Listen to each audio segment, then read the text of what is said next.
May isang kilo ay 2.5 na. 2.5. Magkano? Discount ko gamay ko rin. So, ayun guys, nagbabalik na naman po tayo dito sa ating sari-sari store business guys. Kunting-kunting updated lang po tayo dito sa ating mga paninda ngayon.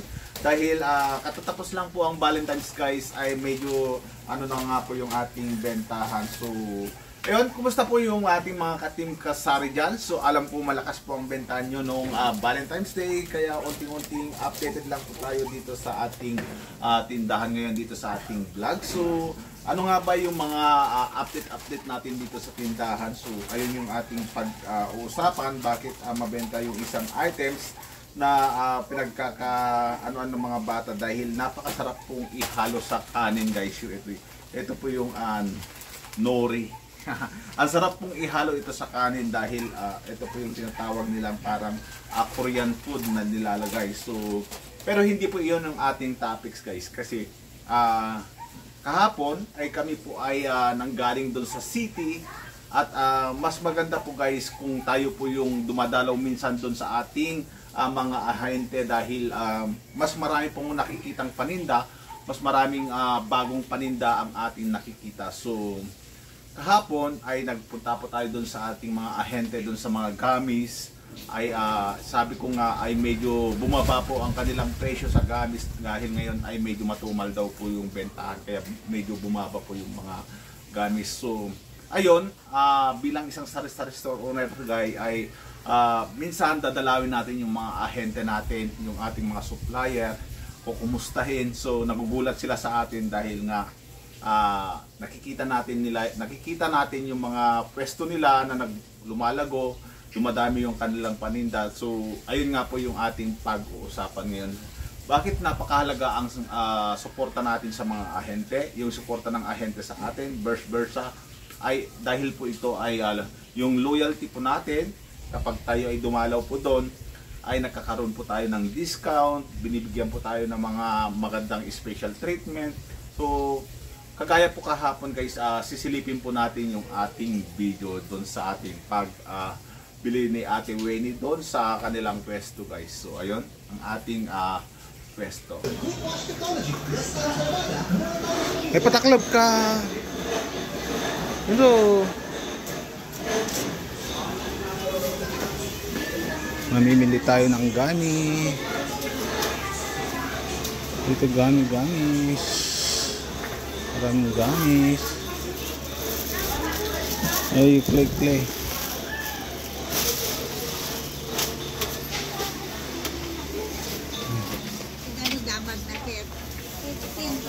Ito na ano.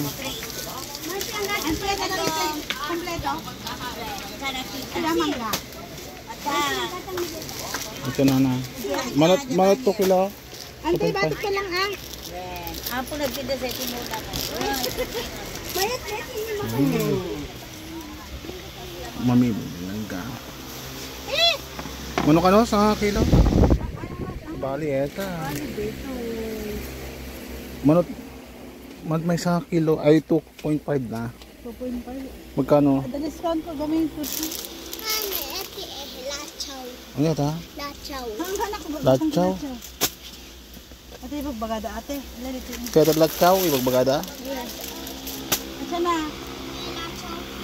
Hanggang matang-tang pila ko. Latchaw. Andatay ko. Ito yung mabentang latchaw. Hindi na lang, ito yung alalay na.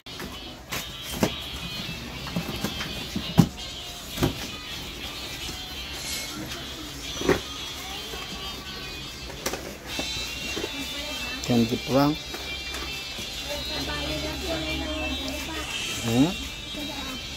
Kanay. Kuya!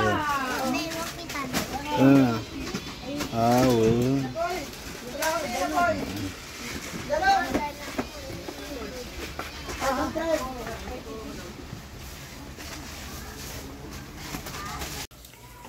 Ito na po yung guys yung ating pinamili kahapon, yung mga pambata dito sa harapan natin.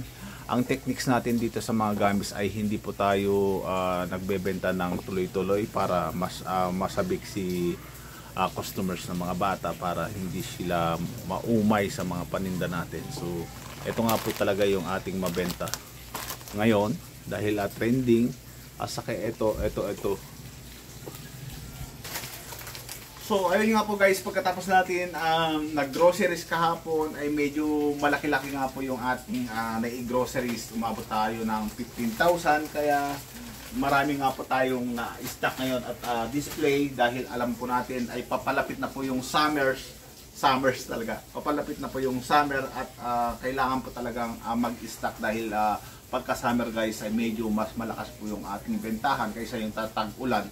Kasi marami pong mga turista dito sa atin, marami pong namamasyal, lalo yung soft drinks po natin ay mabenta. So, alam ko sa inyo guys ay nakakaranas po tayo ng konting tagtumal dahil nga po yung panahon, dire-diretso nga po yung tag-ulan kahit nga doon sa Luzon, Visayas, Mindanao ay tuloy-tuloy yung pag-ulan guys. So, salamat sa lahat ng mga nanonood dito sa ating YouTube channel guys. Kahit bihira po tayong mag-update. Kaya ayun nga po yung ating tips ngayon. Minsan dumalaw-dalaw po tayo dun sa ating ahente kasi hindi nila sinasabi sa atin na may bagong produkto sa kanila, may mga bagong paninda.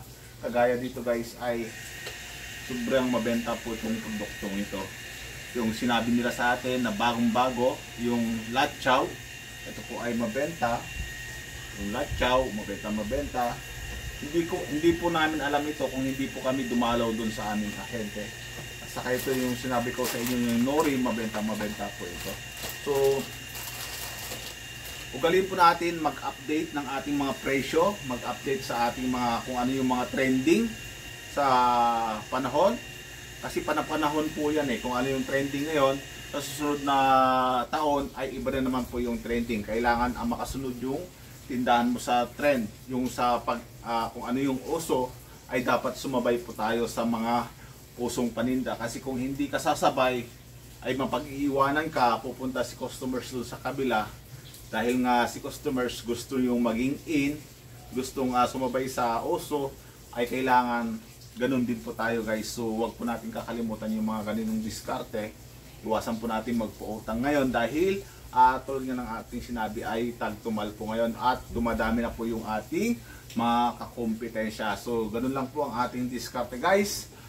Konting-konting update lang po tayo. Sana sa mga kapwa nating kasari ay malakas po bumenta at maayos ang takbo ng kanilang negosyo. So far so good naman guys ay kahit hindi po tayo nakakakuta ay tuloy-tuloy pa rin yung ating pagbebenta, pagbubukas dito sa ating tindahan kasi ang lamang po natin ay hindi naman po tayo nangungupahan. So mega shout out sa lahat ng ating mga ka-OFW dyan, mga kababayan po natin sa abroad. Salamat po sa mga panunood at sa mga na-inspired po dito sa ating vlog.